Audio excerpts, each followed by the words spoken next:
خبروں میں ایک بار پھر خوش آمدید، اور آج ہم بات کریں گے ان کیسز کی جن کا تعلق جبری مشقت سے ہے۔ ہم نے اس موضوع پر بات کرنے کے لیے مدعو کیا ہے جناب محمد رمضان میمن کو۔ آپ حکومت پاکستان کی اس نیشنل کمیٹی کے ممبر ہیں جو بانڈڈ لیبر کے خاتمے کے حوالے سے قائم کی گئی ہے۔ السلام علیکم رمضان صاحب۔ وعلیکم السلام۔ سر کیسے ہیں آپ؟ ٹھیک ہوں، آپ کیسی ہیں؟ جی الحمدللہ۔ سر یہ جاننا چاہیں گے کہ ملک بھر میں ایسے واقعات اکثر سامنے آتے ہیں، ایسے کیسز جہاں یہ دیکھا گیا ہے کہ زمینداروں کی نجی جیلوں میں یا بھٹا جہاں پہ خواتین مزدور بچے کام کرتے ہیں انہیں بازیاب کرایا جا رہا ہے، تو آپ تو یہ بتائیے کہ ایسے واقعات کیوں سامنے آتے ہیں؟ کیا ایسے واقعات کی روک تھام کے لیے کوئی قانون نہیں ہے، اور اگر قانون ہے تو ان پر عمل درآمد کیوں نہیں ہوتا؟ بہت شکریہ آپ کا۔ پہلی بات تو ایسے واقعات کیوں ہو رہے ہیں؟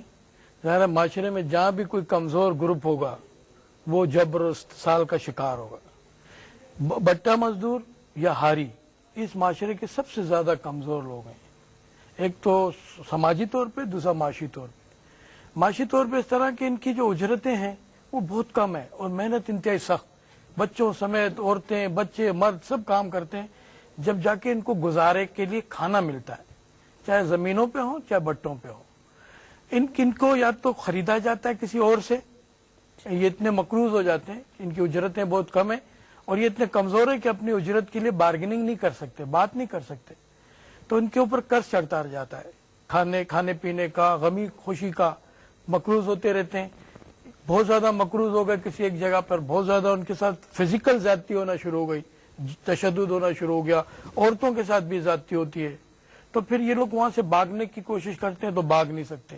سماجی طور پہ اتنے بندھن ہیں کہ پولیس ان کو چوری کے کیس میں پکڑ، بڈیرا یا بٹا مالک ان کے خلاف کوئی بھی مقدمہ بنا کے ان کو بند کروا دیتا ہے۔ تو یہ لوگ ادھر پوری طرح سے ایک طرح کا بانڈ ہوتے ہیں کہ نکل نہیں سکیں، پھر یہ کسی اور کو کہتے ہیں جی ہمیں اپنے پاس رکھ لو، تو جتنے ان کے اوپر قرض ہوتا ہے اس میں یہ بالکل آج کے دور میں بھی بکتے ہیں، پورے کے پورے خاندان، پورے کے پورے گروپس کئی لاکھ میں بکتے ہیں۔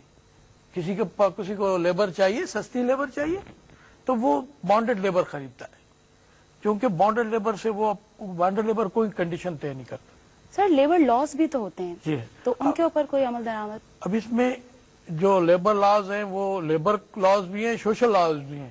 مثلاً اقوام متحدہ کی انسانی حقوق کا جو چارٹر ہے اس کے تحت آپ کے مذہب کے سارے اصولوں کے تحت آپ کسی کو غلام نہیں رکھ سکتے، خرید بیچ نہیں سکتے۔ حکومت پاکستان نے بھی اس پہ بڑی قانون سازی کی ہے۔ درشن مسیح کیس تھا ایک بٹا مزدور کا، اس پہ سپریم کورٹ آف پاکستان نے حکومت پاکستان کو کہا جی اس پہ بانڈڈ لیبر پہ آپ قانون سازی کریں۔ بانڈڈ لیبر ایکٹ 1992 میں منظور ہوا، جس کے تحت مقروض کر کے کسی کو یا کسی بھی سماجی بندھن کے تحت مزدوری لینا بانڈڈ لیبر ایکٹ کے تحت جرم ہے۔ اس میں 3 سال سزا، 50,000 روپے جرمانے یا دونوں ہو سکتے ہیں۔ سر اس لا کو اب کیوں نہیں فالو کیا جاتا؟ اس کے بعد لا ایسی نہیں ہوتا ہے، اس کے اوپر امپلیمنٹ کیسے کیا جائے، تو رولز بنے 95 میں، 1995 میں، پھر پالیسی بنی 2002 میں کہ جی کس طرح ان کو ریبلیٹ کیا جائے گا۔ آپ نے سنا ہوگا کہ بہت سارے کیمپوں میں ہاری آزاد ہو کر آئے ہیں، ان کے لیے کوئی ریبلیٹیشن پلان نہیں تھا، وہ پلان بنا۔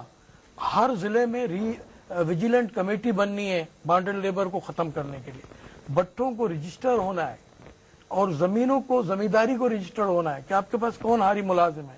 اب یہ سارا جو قانون ہے یہ موجود ہے، بہت ٹھیک ٹھاک موجود ہے۔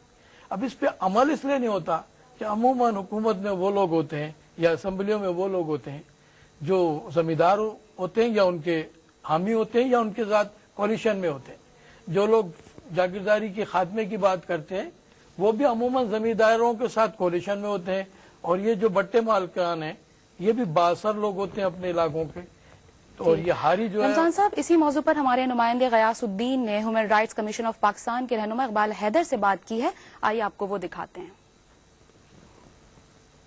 بدین میں یہ واقعہ ہوا ہے اور اس کے لیے ایک پٹیشن بھی فائل کر دیا ہوگا وہاں پر ہمارے ساتھ جو کوآرڈینیٹ کرتے ہیں وکیلوں نے۔ لیکن یہ مسئلہ خالی بدین کا نہیں ہے، اگر ویجیلنس کمیٹی خود ہو تو ان کے پاس یہ اختیارات ہے۔ پہلے ہم